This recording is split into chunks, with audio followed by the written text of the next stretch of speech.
Thanks. Guten Morgen. Hello. Humans are extraordinary. We are all extraordinary. We're smart and intelligent. We're sometimes stupid and sometimes horrible. We're capable of great creativity and of great destruction. We're resilient as human beings, and we're also vulnerable. But perhaps more than anything, we are curious and we are adaptable. And that is probably why we find ourselves trying to understand artificial intelligence when we still really don't understand ourselves. Because I think we recognize that through artificial intelligence, we can explore the possibility of amplifying our humanity. It turns out we've been dreaming and writing about artificial intelligence for a very long time. There's a book from the 3rd century called The Argonautica, the tale of Jason and the Argonauts, and they encounter a bronze statue that is protecting the island of Crete. It throws boulders at them when they sail too close. And perhaps we see the first example of humanity thinking of an artificial intelligence as a weapon or a form of protection. In Metamorphoses, a book by Ovid, there are a number of stories, one of which tells the story of a sculptor who creates a sculpture of a beautiful woman, and he falls in love with his statue. And the goddess Aphrodite eventually brought the statue to life. When he kissed the statue, she came to life, began breathing, and here we see perhaps the first example of an artificial intelligence as a form of companionship, even of love. Frankenstein was a novel written by Mary Shelley in 1818, and it's recognized as one of the first works of science fiction. And in it, we see the possibility of electricity, perhaps a foreteller of digitization, being important to artificial intelligence, of us creating intelligence and life in another form. In 1872, Samuel Butler wrote a book called Erewhon. It actually drew on a short paper he'd written some years before. It was entirely fictional, but it put forward the idea that perhaps machines could learn and evolve following Darwin's principles in the way that humanity had done. He was laughed at the time, but if we look back now, in the days of machine learning and intelligences that can learn and adapt for themselves, it suddenly doesn't seem like quite such a laughable idea after all. In 1950, Isaac Asimov wrote I, Robot, another collection of short stories that included the 3 Laws of Robotics. He actually put them forward in a book, apparently from 2058, the Handbook of Robotics. And he declared these 3 laws of robotics as being the ways that humans, can interact with robotics and artificial intelligent life forms. Asimov had something interesting to say about those 3 laws. He thought that they were the only way that rational human beings could interact with robots, or indeed interact with anything else. But then, he noted, sadly, he always tended to forget that humans were not really always that rational. It turns out that not only are we not rational, but we're actually really complicated. It was about 300,000 years ago that Homo sapiens, humanity as we know it now, really emerged onto the historical map. We were not really very much like we would recognize ourselves today, but our origins come from many hundreds of thousands of years. It's taken us a long time to get from our first origins to the point where we are walking around with technology and so many of the ideas that we see around us now. About 50,000 years, we entered a phase known as behavioral modernity. And this is when, as humans, we started developing many of the characteristics we do recognize in ourselves. The characteristics of creativity, painting, cave paintings, we have lots of evidence of that, of collaborating, working in teams for hunting, for gathering, for raising baby humans, for abstract thinking, for making markers, for storing knowledge for the first time outside of our brains because we were able to leave prints on cave walls or markers in the rock and sand. And it's from this point, really, that humanity, as a thing we are now looking at it through the guise of artificial intelligence, starts to become known to us. So what is human intelligence? Well, it's lots of things. We really don't understand it particularly well, but we know something of the inputs and outputs that go into forming human intelligence. It's the things that we see, the things that we hear, the way that we speak and communicate, and of course, the thinking that underpins all of those things that we do as humans pretty much all the time, every day. Seeing uses about 30% of our brain power when we are looking at the world. Each optic nerve has about 1 million fibers in it, processing light and information to the correct centers of our brain.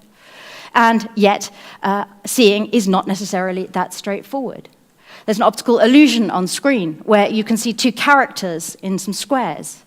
And ask yourself, what color are those characters? There's a good chance that your brain will think they are not the actual colors they are, that they appear on screen. It's easy to fool the brain with an optical illusion into thinking it is seeing something it isn't. So despite all that massive processing and power and thinking, we can still fool our sight to a certain extent.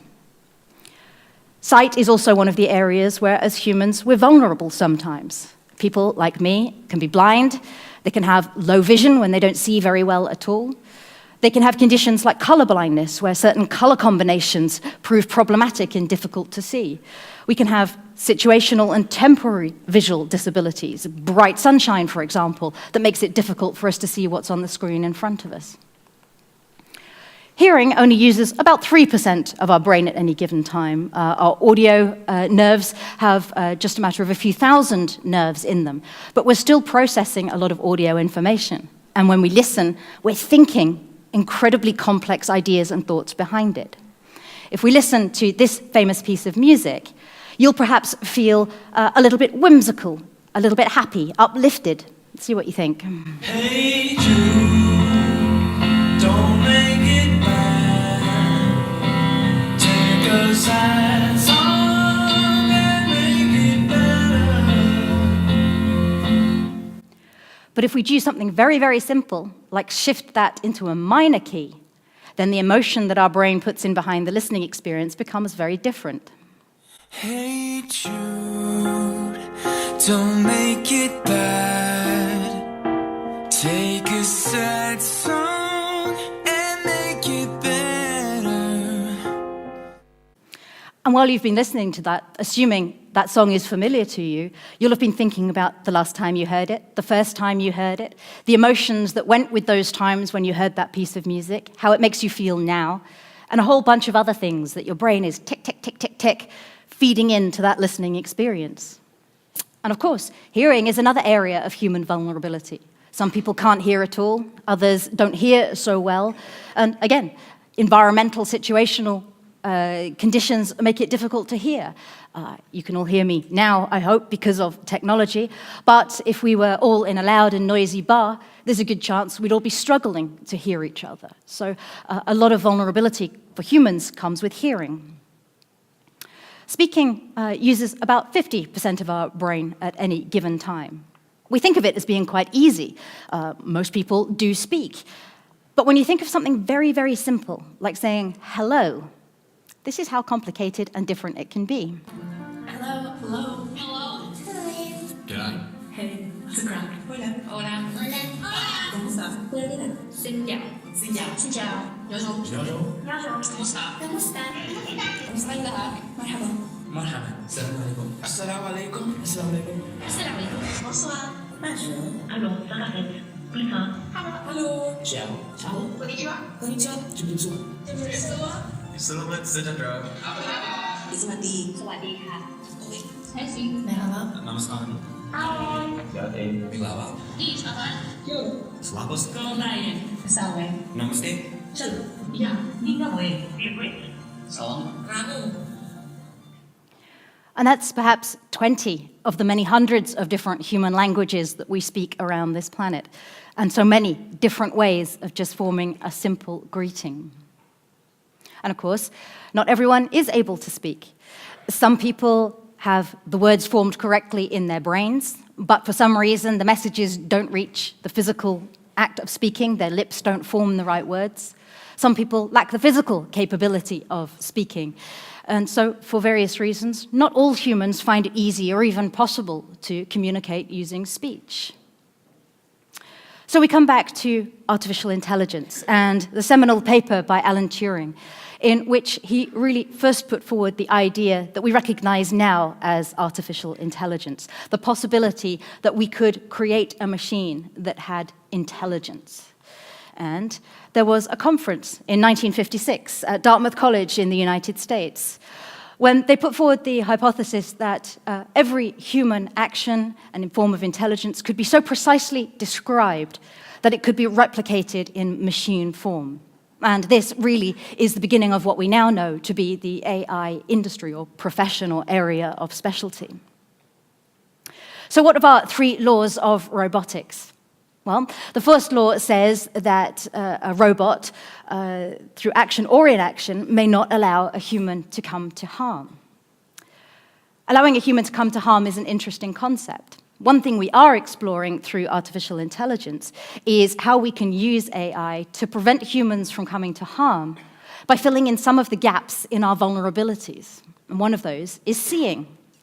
One of the earliest forms of AI was put into image recognition, the act of processing, analyzing, and understanding the content of images in order to make some form of sense of it all.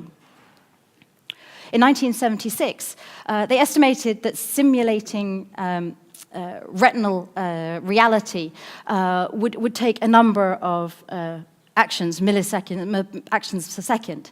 The fastest computer at the time, a Cray 1, was horribly incapable of that kind of processing power. So in the mid-1970s, we had some good ideas about how to recreate the seeing experience, but we didn't have the computing power to be able to drive it forward. It wasn't until 2011, and we knew that they averaged between 10,000 and 1 million MIPS, that we really had a proper understanding of quite how much computing power was required to simulate even the most simple forms of vision. In the 1980s, Moravec pronounced his paradox. He realized that when it comes to artificial intelligence, doing the complicated stuff like algebra is actually the easy bit. It's the low-level replication of intelligence that's the damned difficult bit to solve. In other words, we can get computers to solve complex equations and real-time simulations and all sorts of things that our human brains really struggle to do. But what we really find the most difficult of all is creating an intelligence that can do the stuff that we as humans find incredibly simple. Let's take an example, a picture of a chair. This one happens to look pretty much like you might expect a chair. It's got legs and something you sit on and a back. And so we could sit down and write a set of rules that would help a machine identify a chair. It's got legs, probably 4, something to sit on, a back. That's all very well until we take another chair, a camping chair this time that looks nothing like the first chair. As humans, we can pretty much recognize it as a chair straight away. But the heuristics, the rules that we determined for the first example, have gone straight out of the window. So we add more rules in to tell the difference between the previous chair and this chair. And then we take another chair, and this one looks nothing like the first one or the second one. So all our rules go out of the window again, and we have to start over. In short, putting heuristics together to identify even the most simple human identification task is extremely difficult. It wasn't until 2006 and Eric Schmidt of Google first announced Google's cloud infrastructure and brought the word cloud into common use. It wasn't until we had access to infrastructure, architecture, server power, processing power in the cloud that was elastic and expandable and could be developed and adapted to our needs that we really started to be able to put the computational power we needed behind the artificial intelligence that we knew was possible. So by the time 2016 came around, even a mainstream platform like Facebook was able to start deploying artificial intelligence in its stream. They introduced image recognition. Up until this point, if you used Facebook as a blind person and one of your friends posted a picture, unless they happened to describe the picture in the caption, which almost never happened, you had no idea what was in the picture at all. With this image recognition, what you get now is simple, but actually pretty effective and very useful descriptions. This picture was posted the day I most recently changed my hair color. And the description is, it's a picture of a person indoors and smiling, which is very true. It's not quite smart enough to understand that the reason that picture was posted was because my hair color was different. And at that point in time, Facebook's recognition API wasn't quite smart enough to know who I was. That has changed now with Facebook. But slowly and surely, the image recognition capability is getting more and more useful, more and more accurate. In 2017, Microsoft came up with an app called Seeing AI, and this really lifts the notion of artificial intelligence as a mean of helping people who can't see more of the world to a whole other level. Seeing AI is a Microsoft research project for people with visual impairments. The app narrates the world around you by turning the visual world into an audible experience. Point your phone's camera, select a channel, and hear a description. The app recognizes saved friends. Jenny near top right, 3 feet away. Describes the people around you, including their emotions. 28-year-old female wearing glasses looking happy.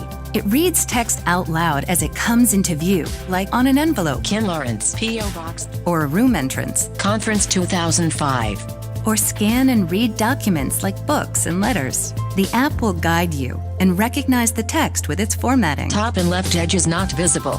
Hold steady.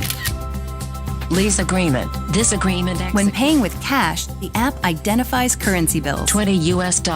When looking for something in your pantry or at the store, use the barcode scanner with audio cues to help you find what you want. Campbell's tomato soup. When available, hear additional product details. Heated microwave bowl on height. And even hear descriptions of images in other apps like Twitter by importing them into Seeing AI. A close-up of Bill Gates. Finally, explore our experimental features like scene descriptions to get a glimpse of the future. I think it's a young girl throwing a frisbee in the park.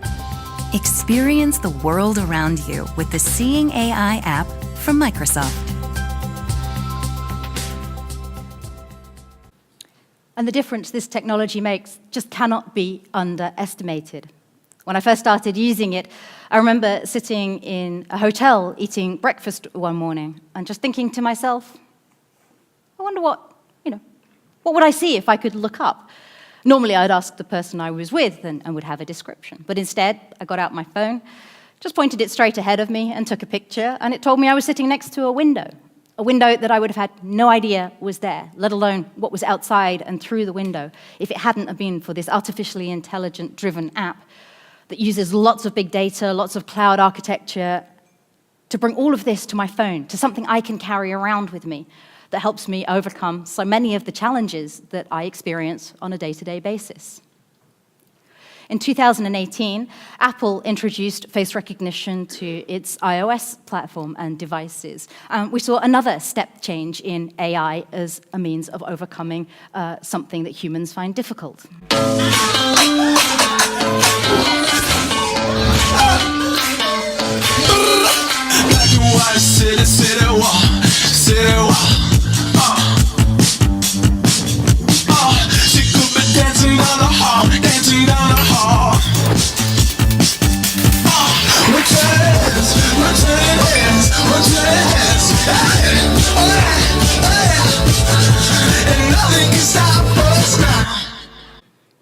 And in doing so, they introduce something that's not only very useful to people in general, but it also helps lots of people overcome some of the difficulties.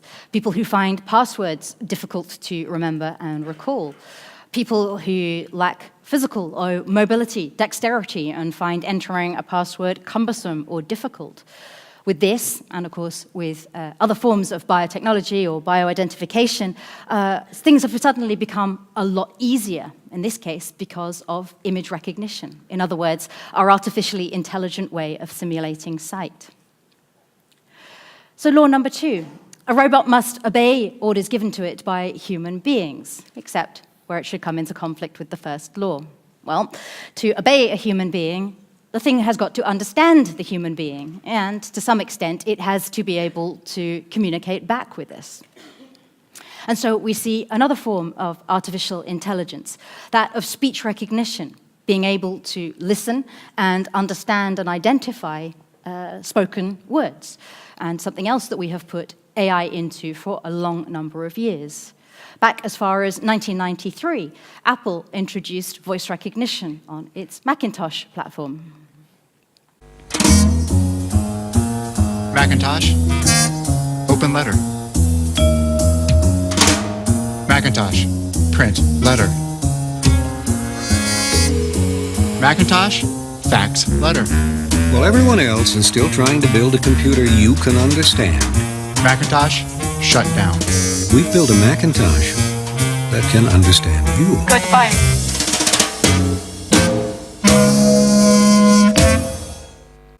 And so in the mainstream, we saw for one of the first times the ability to talk to computers.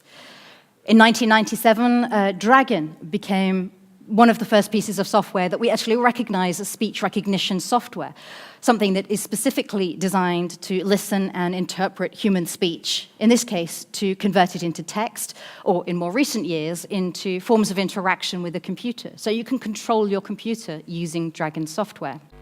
This is Dragon Naturally Speaking, speech recognition software that turns your voice into text 3 times faster than typing, with up to 99% accuracy, period. And that software that was originally used by lawyers and doctors who needed convenient ways of dictating text because their hands were otherwise occupied, but now is used by millions of people around the world to help them interact with their technology more easily, because the AI helps the software understand what they're saying and translate it into another form. We also have the speaking part of the deal, the ability for technology, for AI to take text or some other form of data and translate it into synthetic speech so that we as humans, for the most part, can understand what the AI wants to communicate to us. A long, long time ago, Kembler created a set of lungs and a voice box that could effectively simulate human speech. It was very mechanical, very simple, but it's one of the first examples we have of where humanity was trying to recreate the human idea of speech. Back in 1931, at the World's Fair, there was a demonstration of something called the Voder machine. This too was mechanical. It was entirely built of systems that were basically pumps and pulleys and probably sticky tape and all sorts, but it achieved a really quite remarkable degree of speech simulation.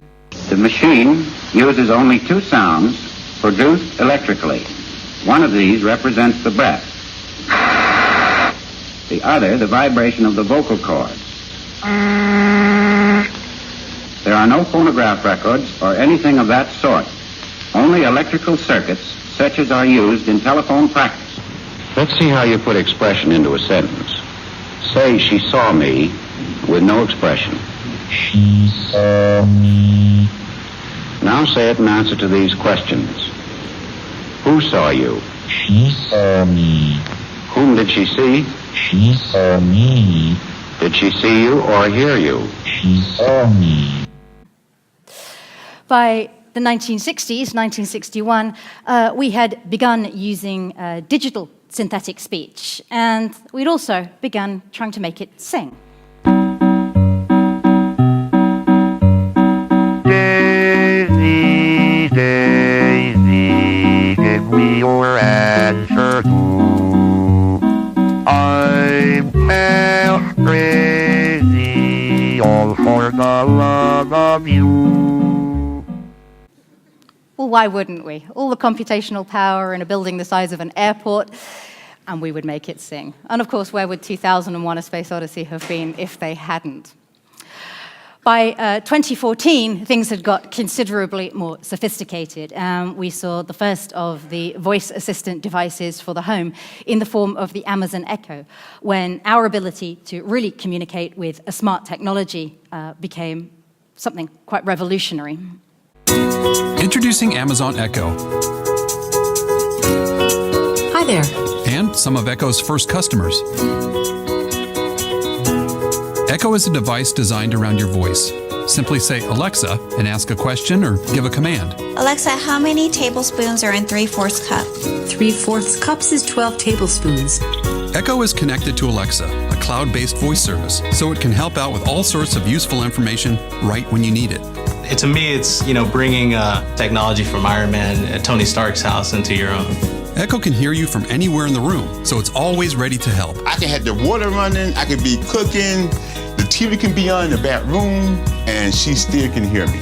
It can create shopping lists. Alexa, add waffles to my shopping list. Provide news. From NPR News in Washington.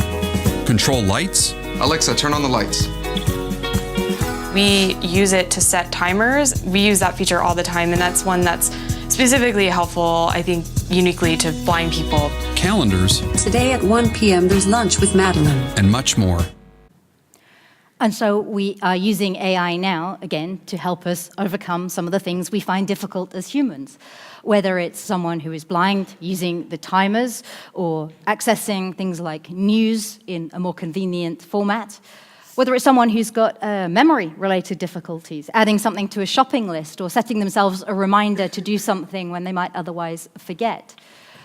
The Echo now, of course, lets us drop in and communicate with each other, with other Echo owners. And so we're seeing AI used as a mechanism for that idea of companionship, of preventing isolation that we see so much and so often in society.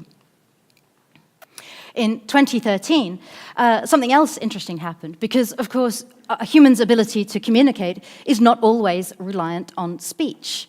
Plenty of people use all sorts of methods of communicating, and one of those, particularly well known, is sign language. This project is a sign language translator. It translates from one sign language to another. It helps the hearing and the deaf communicate. 你喜欢西雅图的天气吗? You can communicate between American Sign Language and Chinese Sign Language, or potentially any sign languages to any other natural language.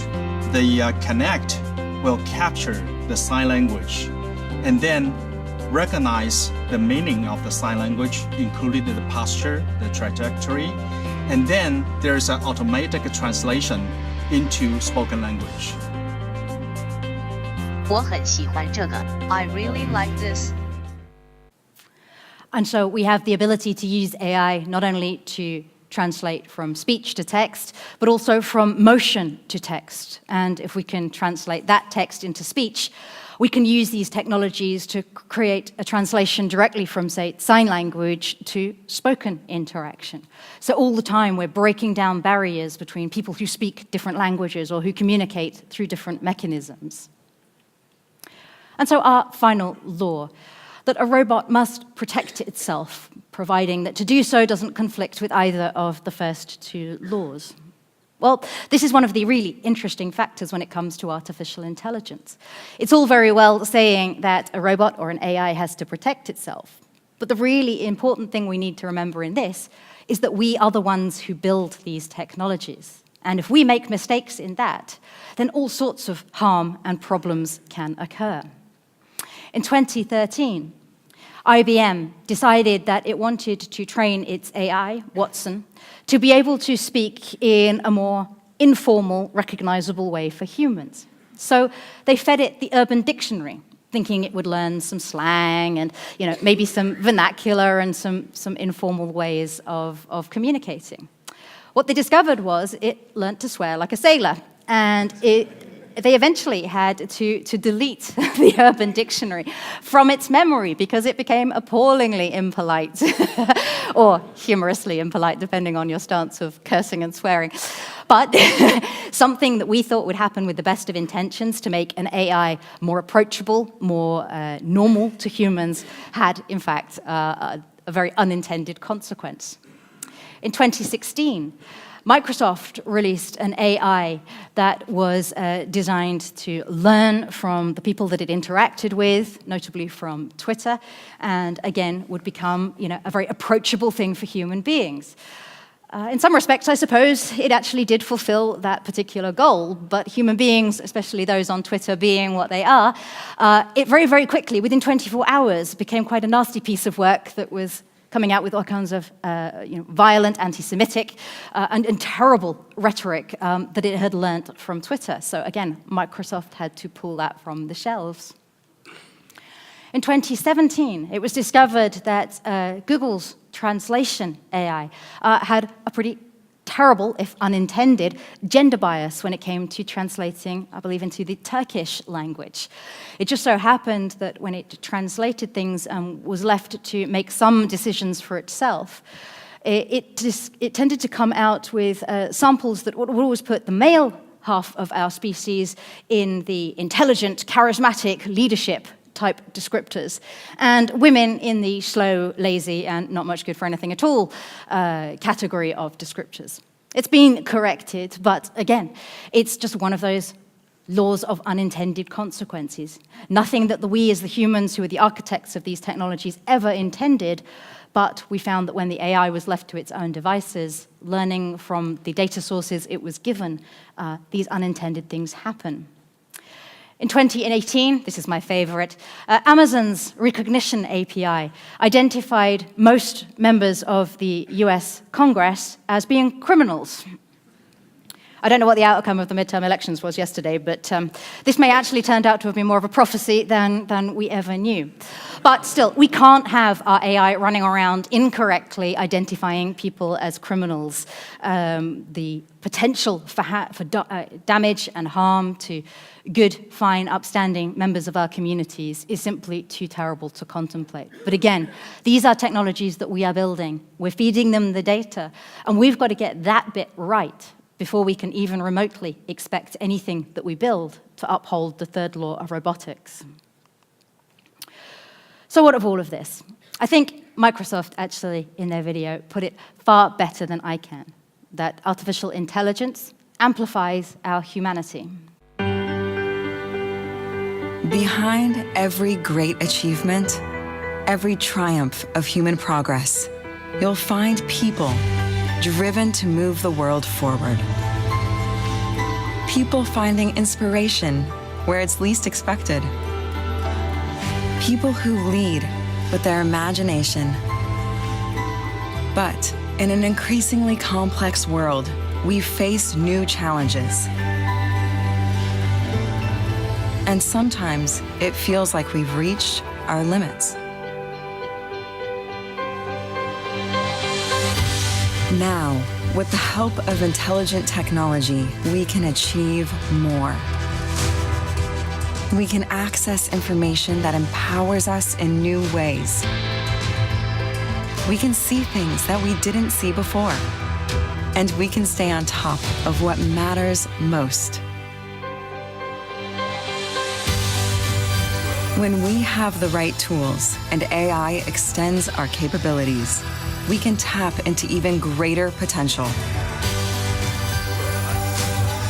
Whether it's a life-changing innovation, being the hero for the day, making a difference in someone's future, or breaking down barriers to bring people closer together.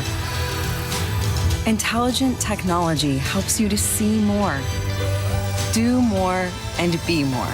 And when your ingenuity is amplified, you are unstoppable.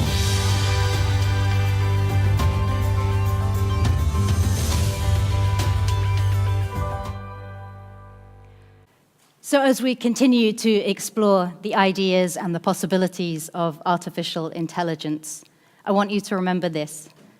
Humans are extraordinary. We are all extraordinary. But most of all, you are extraordinary. Go out there and have fun. Thank you.